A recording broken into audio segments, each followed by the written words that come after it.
சிறகடிக்க ஆசை அடுத்தது எப்படி போகுதுன்னு பார்ப்போம். இங்க பார்த்தீங்கன்னா, விஜயாட்ட சொல்றாங்க அண்ணாமலை, "இங்க பாரு விஜயா, நீ எதையும் நெனச்சு போட்டு மனச போட்டு குழப்பிட்டு இருக்காத. முத்து போயி அந்த பொண்ணு வீட்லயும், மாப்பிள்ளை வீட்லயும் பேச போயிருக்கான். மீனாவும் சேர்ந்து.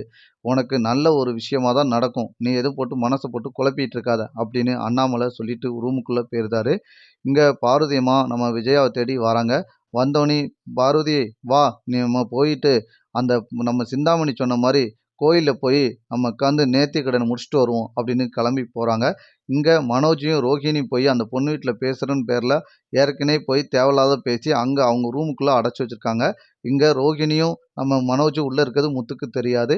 அங்க முத்து வந்த பிறகு அந்த மாப்பிள்ளை வீட்லயும், பொண்ணு வீட்லயும் நல்லா பேசுறாங்க.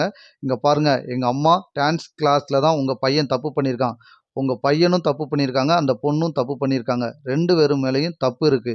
ஆனா, நீ இப்போ இந்த பிரச்சனைய பேசி தீர்த்தா தான் நல்லது. என் பொண்டாட்டிக்கும் நெறைய அனுபவம் இருக்கு. அவளும் கல்யாணம் முடிச்சு வச்சிருக்கா எத்தனையோ பேர. இப்ப நீங்க எதுவும் பண்ணலன்னா, என் பொண்டாட்டிய வச்சே அந்த 2 பேரையும் பேசி வச்சு கல்யாணத்த முடிச்சு வச்சுருவேன்." அப்படின்னு சொல்றாரு முத்து.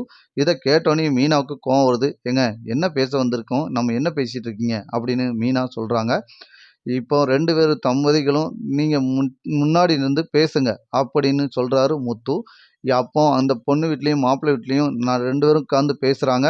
லாஸ்ட்ல முத்து பேசுறது எல்லாமே கரெக்ட்டா தான் பேசுறாரு அப்படின்னு நெனச்சுட்டு 2 பேரும் சம்மதிச்சுறதாங்க. இப்போ முத்துக்கு ரொம்ப சந்தோஷமா இருக்கு. இத கேட்டோனே அங்க வீட்ல உள்ளவங்க சொல்றாங்க, "தம்பி, நீங்க நல்லா பேசுறீங்க தம்பி. ஆனா நீங்க பேசுன மாரி உங்க அண்ணன் பேசல." அப்படின்னு சொல்றாங்க. "என்ன? எங்க அண்ணனா? அவன் எதுக்கு இங்க வந்தான்?" அப்படின்னு கேட்கவும், அங்க போய் பார்த்தா கெட்டி போட்டிருக்காங்க. அத பார்த்தோனே தூக்கி வாரி போடுது மீனாவுக்கும், நம்ம முத்துக்கும். இத பார்த்தோனே, "என்னடா என்னடா பேசுன நீ?" அப்படின்னு முத்து கேட்குறாரு. "இல்லடா, நான் வந்து இந்த அம்மாக்கு பிரச்சனை வரக்கூடாதுன்னு இப்படி பேசினேன்." "என்ன பேசுன?